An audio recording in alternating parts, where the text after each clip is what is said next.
Hey there, comic friends. I'm Travis. This is another edition of What the View, where I talk about what's going on with me in my week of comics. First and foremost, sorry if I sound stuffed up, messed up, or whatever, or get something wrong. Whereas a couple weeks ago I had kind of a cold going on, now I've got more of a nose, throat, ear, whatever going on. And so, kind of soldiering through, as it were. What is going on this week? Well, lots of craziness going on with DC continuing. If you haven't heard, they're going to be canceling a bunch of titles going into or out of April. I think April is when most of them have their final issues and stuff. Nightwing, Justice League of America. Of course, Justice League of America is just changing its name and becoming something else. Justice League Unlimited,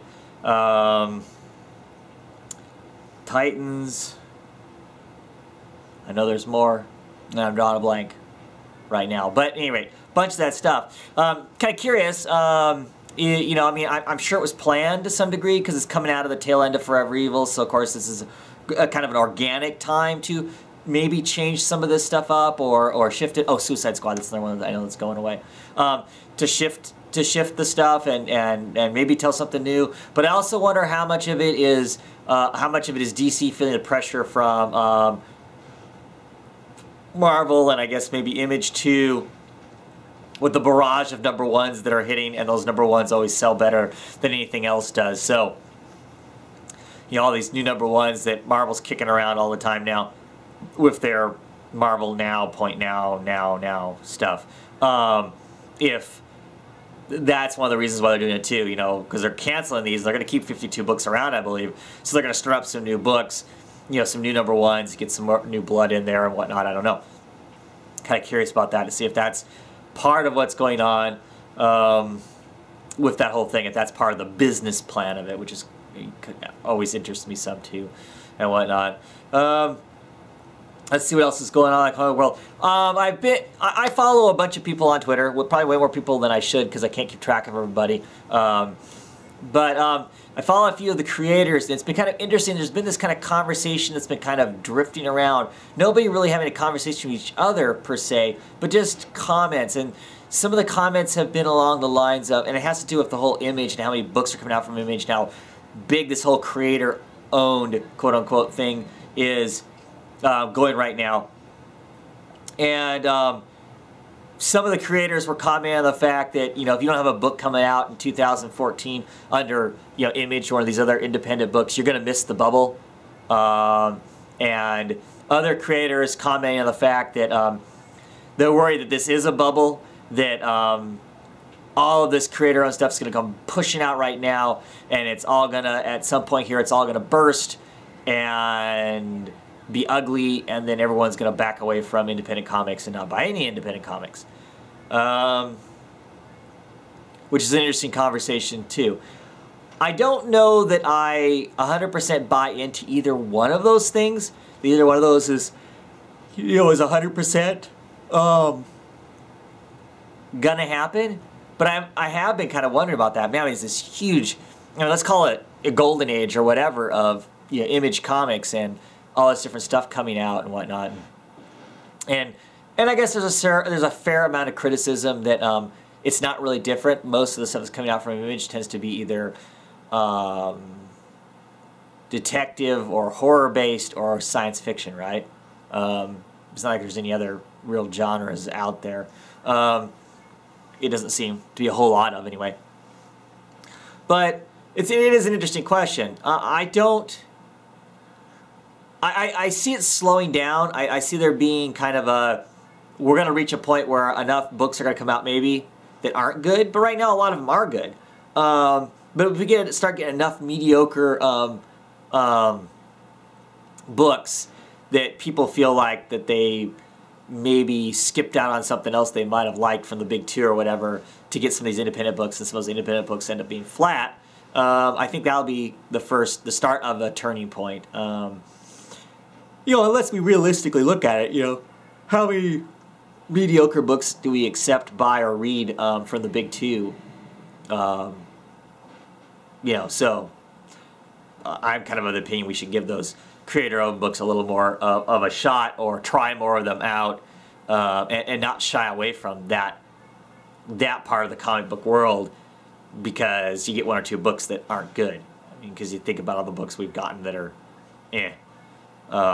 from the big companies. So, but still, it's kind of interesting that there's this kind of hum going on amongst some of the creators, and like I said, it's a wide mix. Ones that are doing some of that independent work, and some of those that are firmly planted in the big two, and that's where their money's at. It's interesting that's kind of out there, that conversation and whatnot. I hope it's not. I don't see it really hurting anything if it is some sort of bubble that's going to burst to some degree. I don't think it's going to cripple independent comics as a whole. I still think we've opened up a door that's not going to get closed back up again. And it's not like it's changed the distribution market or anything like that. Like some of the stuff that happened in the 90s, that when some of those comic companies were struggling and had to go through bankruptcy and whatnot, it affected everybody. This I don't think will, so I don't think there's nearly as much reason to have concern as far as that kind of stuff goes. So yeah, but interesting.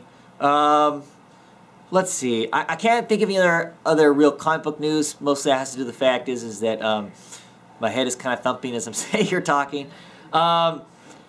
What's going on? Tomorrow there will be Comic Book Roundtable on my channel. We'll be doing that at the usual time, 9:30 Eastern, 6:30 Pacific. Got some great books, I believe, to talk about. I believe everybody's books are coming in on time at this point, so we'll be there talking books. I'm still kind of looking for some more people to be on the show. I got 3 or 4 solid people that show up most of the time, but it'd be kind of cool to get some other rotating people in every once in a while, so I need to get on that.